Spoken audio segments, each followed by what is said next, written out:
This is part two of Unit 3, Origins of Agriculture and Nutrition. Early man had discovered that if they planted too many crops together, they would get a lot of pests. This is most noteworthy in Ireland when they had the huge potato famine. And although the potato grew very easily there and fed so many people that the population almost tripled, what happened was they developed a fungus. This fungus rapidly spread and destroyed all the crops. We had millions die, and we had millions come over to the United States. Man did realize this, and early man, for some reason, planted different crops in different areas, and they all seemed to work together. Uh, it seemed to hold out the weeds. It seemed to hold out the pests. Um, we are just getting back to this right now. We realize that this is a problem, but in order to feed thousands of people, it's easiest to plant all the same crop. We have to feed all these people. Now, as you know, the population is continuing to grow and grow. Can we get enough food out there to feed all the people? People need proteins, carbohydrates, fats, fiber, minerals, and vitamins. We saw that in Unit 1. We have to develop a way to feed all these people. And we believe we have the way by using crops that have changed some. We can use fertilizers. Otherwise, we will not be able to feed the earth at this time. There are countries, for example, France, that doesn't believe in the use of different seeds, different fertilizers, and they are consequently spending more and more of their monies on food. Money that could be spent for other areas is being spent on food right now. We have to come to some consensus among us how to grow the food. Different types of food that we need. Fiber in our diet is an example for one of them. There was a physician who went to Africa and noticed that there is a huge difference of incidence of colon cancer, colon problems in certain groups of Africans who ate a large amount of fiber. And this picture just shows you an example. As you're walking through the fields, you see these huge piles, and that's because the animals are eating a large amount of fiber. If humans do the same thing, we would have less problems with our colon, small intestine, and stomach.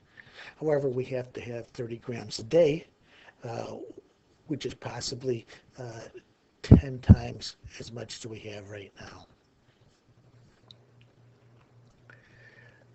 Proteins is another example of food that we have to have. You saw in Unit 1 what the protein structure was like, how they're composed of essential amino acids. There's 20 of them that we need. Our bodies can only make 11 of them. Early humans realized that you needed to mix plants together in order to get all of the proteins and essential amino acids.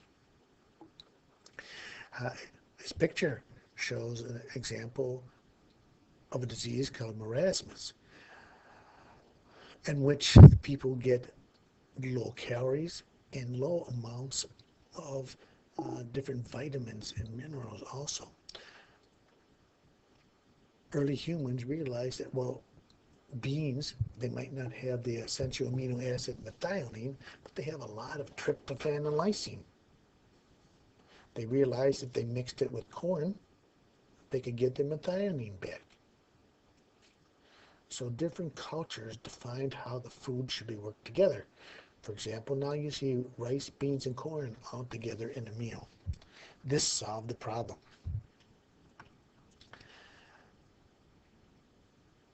It's not that you it's not also that you have a lot of proteins. You have to have the right types of protein also. You have to have all those 20 different essential amino acids.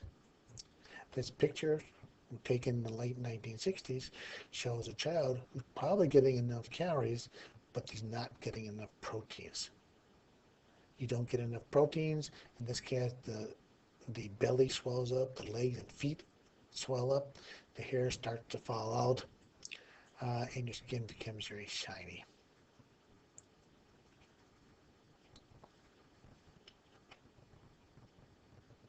We have to have the right amount of fats and oils. These are also derived from plants. Remember that oils are liquid at room temperature and fats are solid at room temperature. They are all composed of triglycerides. And if you look at the list right here, you can see which are the good oils and which are the worst oils. It's very big right now. You can see that they are trying to promote a Mediterranean diet. Mediterranean diet has a lot of olive oil in there. Olive oil is one of the good oils. You can see the different blue colors right here, which shows the amount of saturated versus monounsaturated and polyunsaturated fats. This just means how much of the hydrogen ion is attached to that fat. The good oils have more mono and polyunsaturated fats.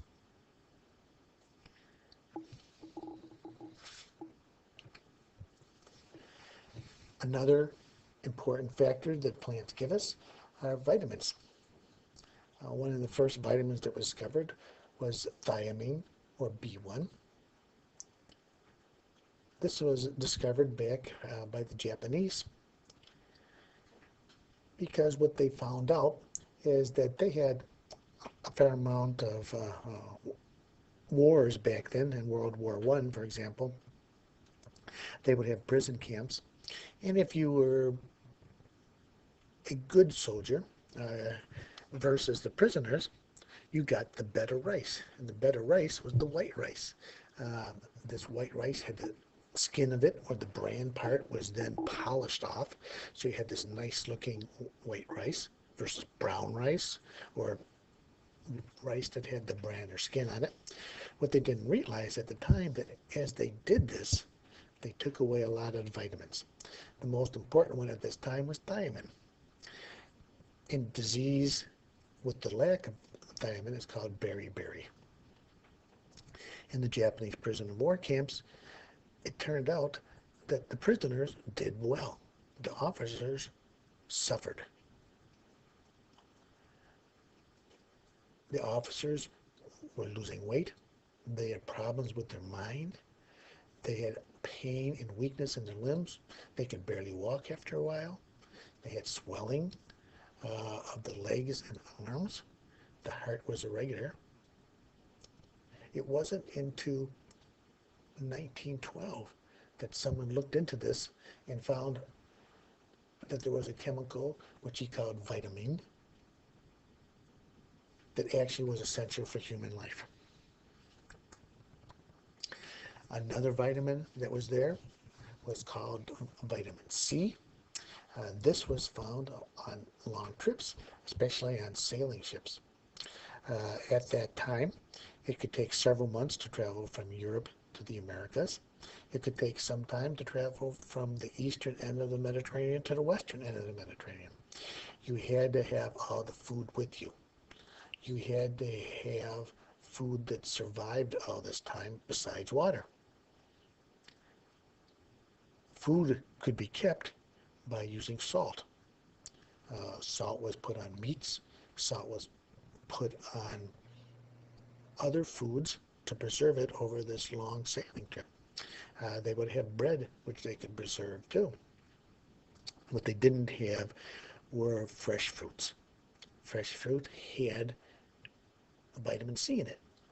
So as you had longer and longer trips, people would end up getting weaker and weaker. Their skin would start to swell.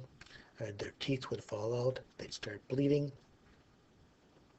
And eventually they may die.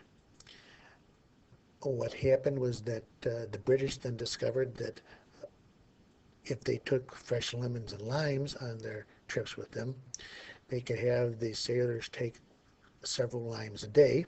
And of course, this was very bitter, so they had to mix it with rum, and they prevented disease. Consequently, they were called limeys. On the other hand, the Germans, instead of using lemons and limes, they used cabbage. And so they were cabbage as forms of sauerkraut, and so they were called krauts. Another vitamin and mineral that was found out there was something called iodine.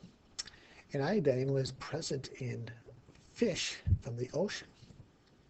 This is a picture of a lady who has a lack of iodine in her diet.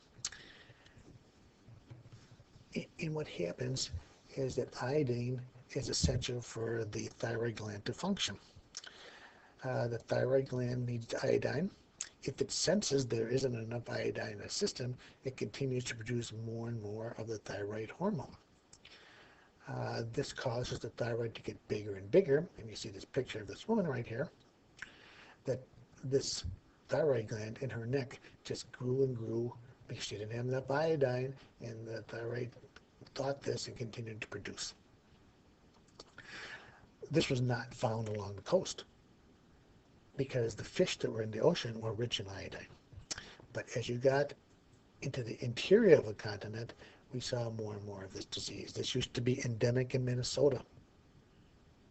They thought the fish were there. The fish could protect them. However, the fish were freshwater and didn't have the iodine in it. This has been known for years. In China, for example, before Christ was born, they found that if you ate this particular plant, sargassum, you could shrink that goiter patient. Nowadays, what we do is we put iodine into the salt, and we have almost cured this problem. This salt in the diet has eliminated in most affluent countries. Where you see it here in the darker colors are, for example, it becomes a very significant public health problem.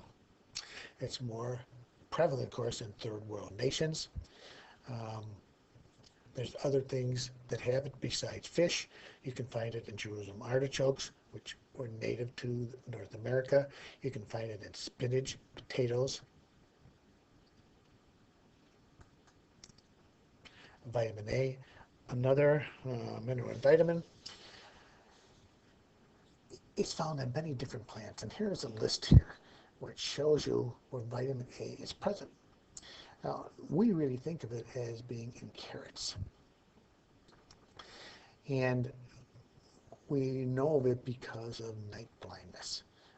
During world wars, we found that people that ate carrots seemed to function better at night. You could see. So night blindness became one of the first signs of vitamin A deficiency.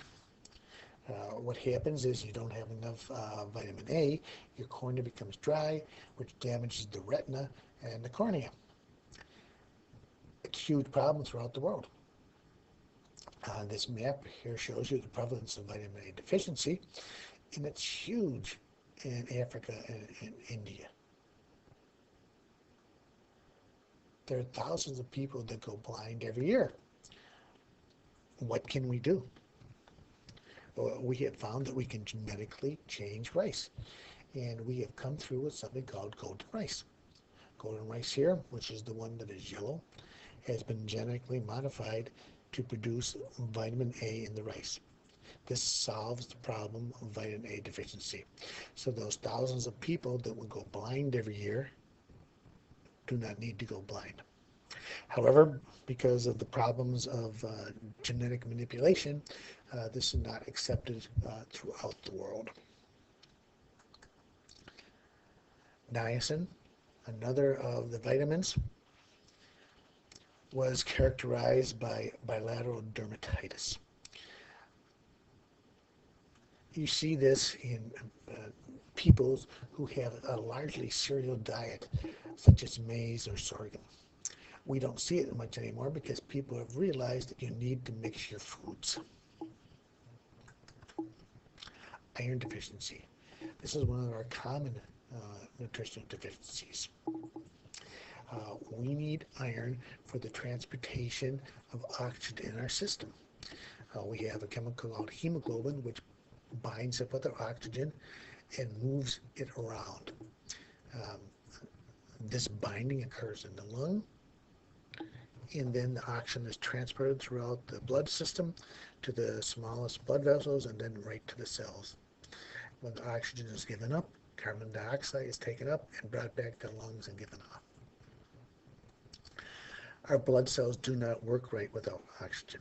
Again, here's a map which again shows the prevalence of where we have iron deficiency. Once again, in third world countries that do not have a large amount of vegetables.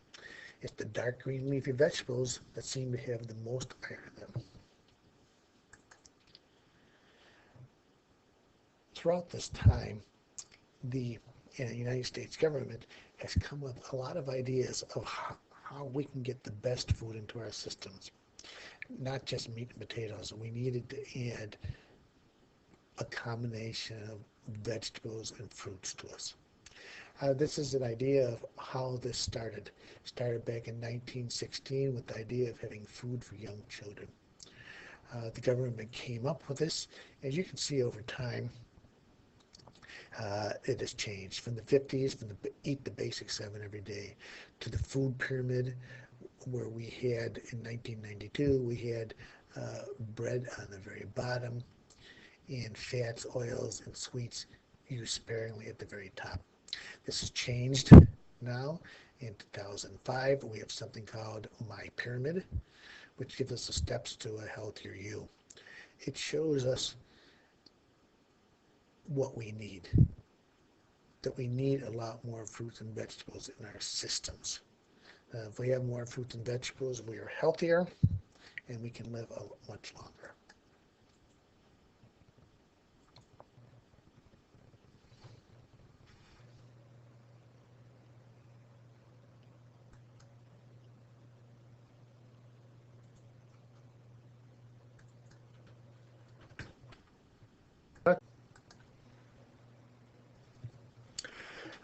This is part 2 of Unit 3, Origins of Agriculture and Nutrition.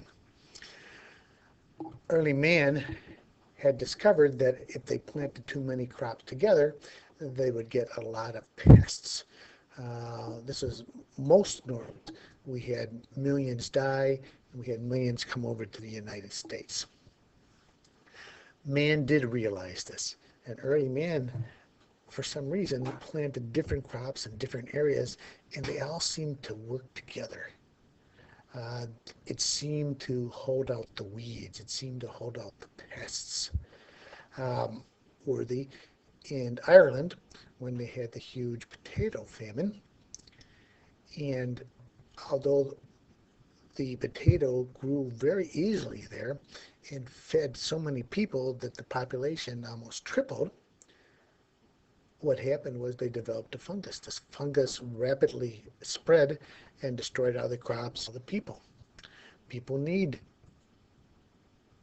proteins, carbohydrates, fats, fiber, minerals, and vitamins. We saw that in Unit 1. We have to develop a way to feed all these people. And we believe we have the way by using crops that have changed some. We can use fertilizer. We are just getting back to this right now. We realize that this is a problem, but in order to feed thousands of people, it's easiest to plant all the same crop. We have to feed all these people. Now, as you know, the population is continuing to grow and grow. Can we get enough food out there to feed all